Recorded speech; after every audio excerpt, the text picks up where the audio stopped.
Lovie Smith held a press conference yesterday afternoon. I'd give a shout out to Brian Bearfield, a.k.a. Big Sarge Media LLC, as he's known on Twitter. He had a little exchange with Lovie Smith, and here it is.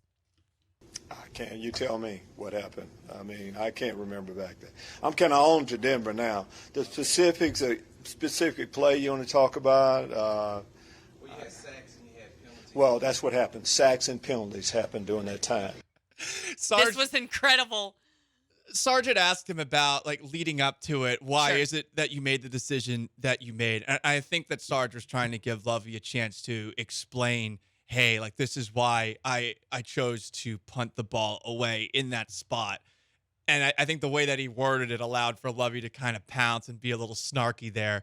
What was interesting along the way, though, did you hear him say that we're on to Denver?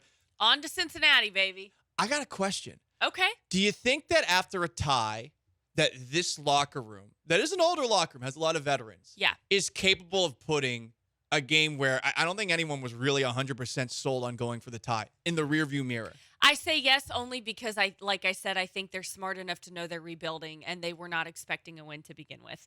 The Colts are a completely different story. I don't think the Colts are cool with the tie. They're definitely not. But that would just be my opinion, is that I think the majority of them, since they weren't expecting to win.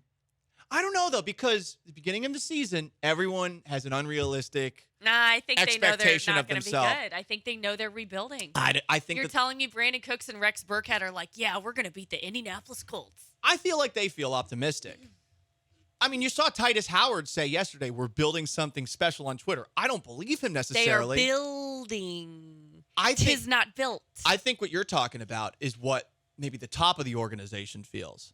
I don't think Cal McNair has a lot of expectations for this season. I don't think Nick Caserio has a lot of expectations for this season. I think Cal McNair thinks they can win a Super Bowl. Oh, no. Well, I hope that you're wrong on that front. But I think that in that locker room, week one, every team feels different. I mean, you saw on Hard Knocks with the Detroit Lions. No one thinks the Lions are going to be good, but they do. Look, I get what you are saying in that there are certain disagree. teams that don't believe. I think week one, everyone kids themselves. And after a performance like that, where they were up 20-3 going into the fourth quarter. Well, that's a different story. But the fact that in game they think that they're going to win is different than the broad over. Because I agree with you on that. It's different than the broad overview. They did not think they were going to beat the Indianapolis Colts. I think the majority of them, there is no way thought they. If they thought they were going to beat the Indianapolis Colts, now during the game, it's a different story. It's the NFL, though. I mean, this is the one league where anything can happen on any given Sunday. That's why it's so difficult to make picks. BOSR.com/ESPN. This is why it's so hard also to go undefeated in this league. Really, any team can win. I disagree. I think that team felt they could win, and I wonder if they're going to be able to put this in the rearview mirror. I thought it was interesting that Lovie Smith said, hey, we're on to Denver. On to Denver, rearview mirror. And wanted to focus on the positives, but they want to move forward. And I just wonder, Lovie Smith's a veteran head coach. I'm sure he knows how to move these guys forward. I want to know if the rest of this locker room knows how to move forward. Lovie has seen a lot. I mean, it's his third tenure as a head coach. So in his mind, and like he said, in his mind, he agrees with the decision he made.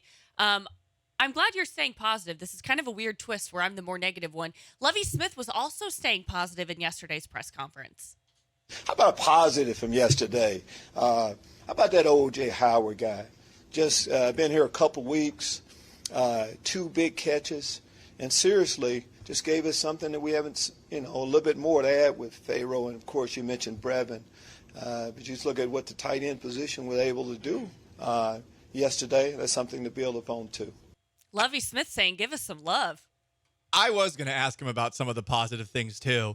Everyone wanted to pounce on him, and there's nothing like being at a press conference when all of a sudden a question's been answered, and legitimately everyone tries to ask a question next like it's the White House press room.